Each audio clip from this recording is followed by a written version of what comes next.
নমস্কার, সমবেত সংক্ষিপ্ত অনুধ্যানে আপনাদের স্বাগত জানাই। ভূতেশানন্দজি মহারাজকে এক শিষ্য জিজ্ঞাসা করেছিলেন যে মহারাজ, গুড ফ্রাইডে গুড কি করে হলো?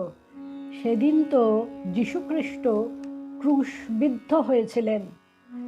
মহারাজ বলেছিলেন যীশুখ্রিস্ট মানব কল্যাণে নিজের জীবন উৎসর্গ করেছিলেন, তাই গুড ফ্রাইডে গুড। তখন সেই শিষ্যটি জিজ্ঞাসা করেন, মহারাজ, ইস্টার শব্দের অর্থ কি?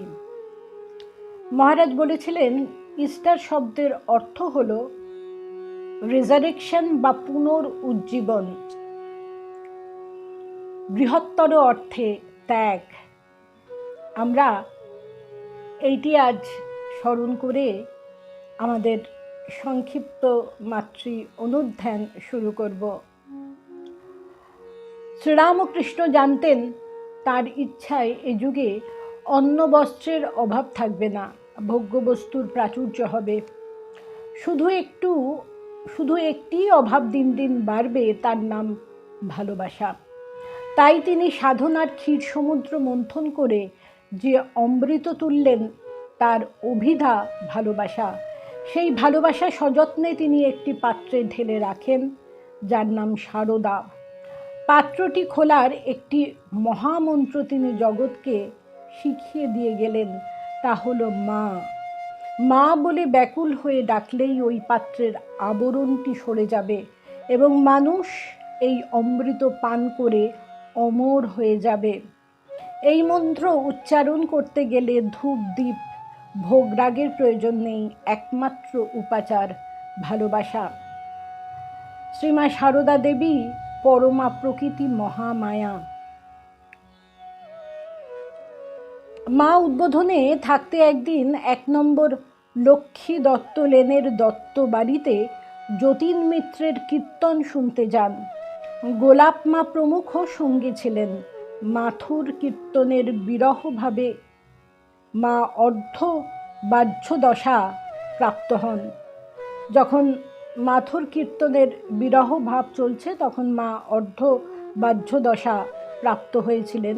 যতীনবাবুর ট্রেন ধরার তাড়া থাকায় তিনি ওইখানে গান থামাতে চাইলে মা গোলাপ মাকে দিয়ে বলে পাঠান যে মিলন গেয়েই কীর্তন শেষ করা উচিত, অর্থাৎ মাঝপথে শেষ হওয়া বাঞ্ছনীয় নয়। গায়ক তখন এমন ভাবের সঙ্গে সুর ধরেন যে মা তা শুনে বাহ্য চেতনা হারান।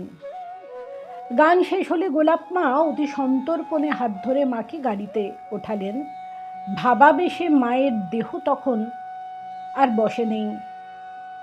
এখানে পা ফেলতে ওখানে পা ফেলছেন। ধরে ধরে গোলাপ মা তাকে উদ্বোধনে নিয়ে এলেন। কিন্তু নিয়ে এলে কি হবে, ঠাকুর ঘরে মা নিষ্পন্দভাবে দাঁড়িয়ে আছেন। ডেকে সাড়া পাওয়া যাচ্ছে না, তার চোখের পলকও পড়ছে না। গোলাপ মা বলেছিলেন, সেই বৃন্দাবনে মায়ের ভাব দেখেছিলুম, আর আজ এই দেখলুম। মন যখন কিছুতেই বাহ্যভূমিতে নামছে না, তখন সকলে পরামর্শ করে ঠিক করলেন তাকে এ সময় মা বলে ডাকাই কর্তব্য। যে সন্তানদের কল্যাণের জন্য তার আবির্ভাব, সেই সন্তানরা মা বলে ডাকলে তিনি নিশ্চয়ই সাড়া দেবেন।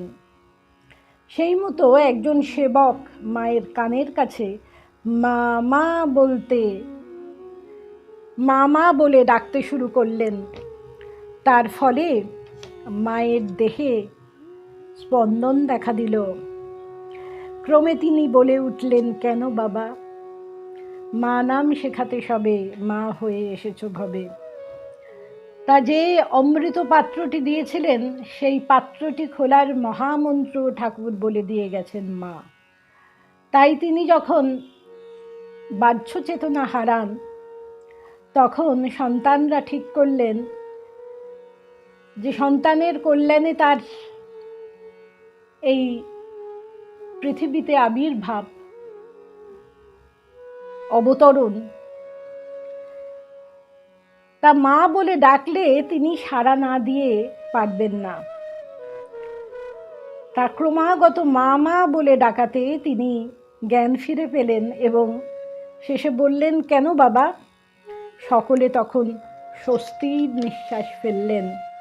মা মন্ত্রের কার্যকারিতার এর থেকে বড় প্রমাণ আর কি হতে পারে। আমরা আবার পরের পর্বে আলোচনা করব। নমস্কার।